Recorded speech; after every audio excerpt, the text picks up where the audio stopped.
Je m'interroge ce jour sur la question des dépenses superflues liées au chapitre 94 de la présidence de la République du Cameroun. Comment comprendre le financement tiré de la ligne budgétaire, à savoir la ligne 94 du budget de l'État intitulée « Intervention de l'État ». De quel type d'intervention s'agit-il? Quels sont les critères liés à cette intervention? Était-ce une intervention globale, généralisée? Question. Quelle est l'identité de celui qui assure la gestion de cette ligne qui crée tant de remous dans ce pays? Comment comprendre que depuis plus de 20 ans, cette ligne, la ligne 94 du budget de l'État intitulée « Intervention de l'État » a toujours été l'épicentre des tripatouillages, maquillages et autres dissimulations des vraies données? Doit-on conclure que la présidence de la République est devenue un nid de détournement de fonds publics sous couvert des marchés publics fictifs? Point d'interrogation. Comment comprendre qu'au nom d'une ligne mystérieuse, des centaines de millions de francs CFA sont débloqués chaque mois pour reverser à des entreprises fictives sous couvert de prestations?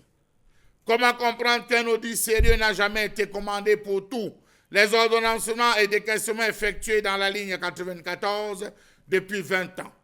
Que dire d'un audit du chapitre 65 sur les dépenses communes logées au ministère des Finances?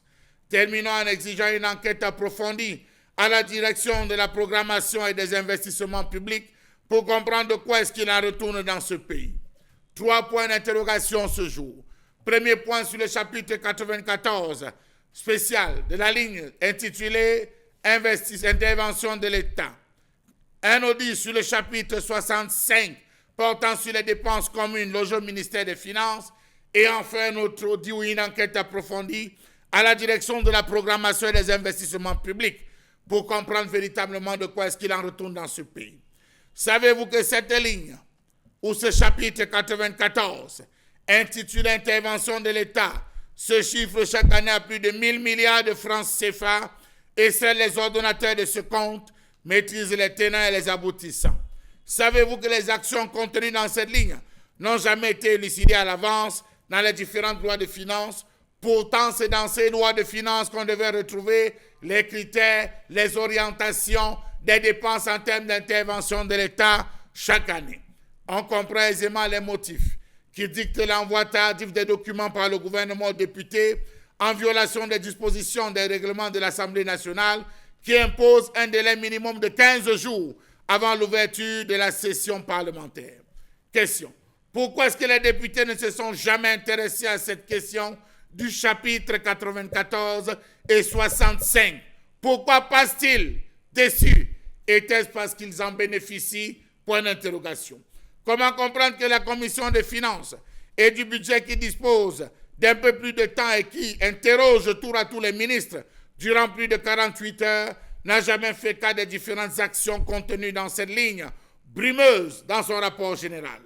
Comment comprendre que les comptes d'emploi n'ont jamais été détaillés dans les différentes lois de règlement soumis aux députés pour adoption au cours des sessions de novembre?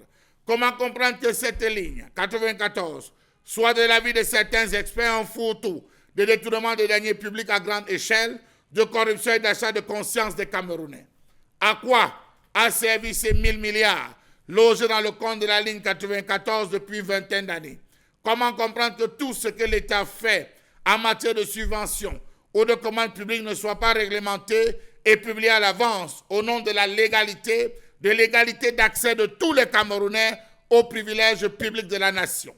Tous les services de la présidence de la République du Cameroun sont concernés, du secrétariat général en passant par l'intendance jusqu'à la sécurité présidentielle. On découvre que des entreprises qui n'existent que sur du papier, qui ont fait des livraisons de produits bizarres à étudier, sont reparties avec des centaines de millions. Comment expliquer qu'une entreprise qui livre les lingeries féminines à la présidence réussit à avoir chaque mois 100 millions de francs CFA? De quelle lingerie fine s'agit-il?